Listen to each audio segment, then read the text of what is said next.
So tell us what else you're working on and what's next.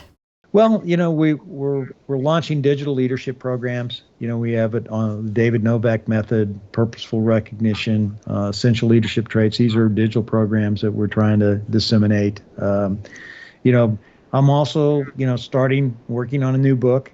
It's right up your alley, okay, in the sense is it's going to be on learning, and it's going to be basically taking my experiences, the experiences from people that I interview in my podcast, and really talk about how to learn, how to be an active learner. It's one thing to be a learner, but you have to put the learning to use. Okay. And so I'm going to talk about how I've learned from, learned how, learned to, and basically do essays from my experience base and the base of other people. So I'm working on that. And, my family foundation is focused on leadership development. So we're developing leaders at every level. So we have a program called Lead for Change, which is for middle schools and high schools, where we took the Taking People With You process and we created curriculum for teachers. And we've reached over 1.5 million kids, so we're trying to take that to the next level. But it's the largest privately funded leadership development program in the country. And then I have the Novak Leadership Institute for college students. We're doing that at the University of Missouri.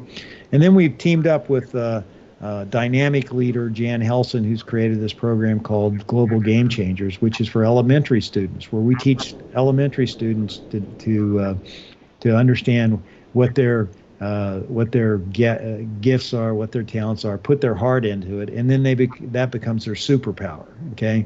And, when the kids graduate from the program, they get these little capes, but it's to try to begin teaching people self-esteem and belief in what makes them special early on in their life. Okay. The sooner we can do that, the better.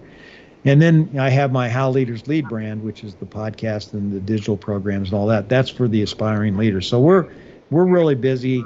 I'm doing this with my daughter, Ashley, and I have a team here, a mighty team here. We're very focused on really trying to make the world a better place by developing better leaders and help people achieve potential that they otherwise couldn't achieve without our help.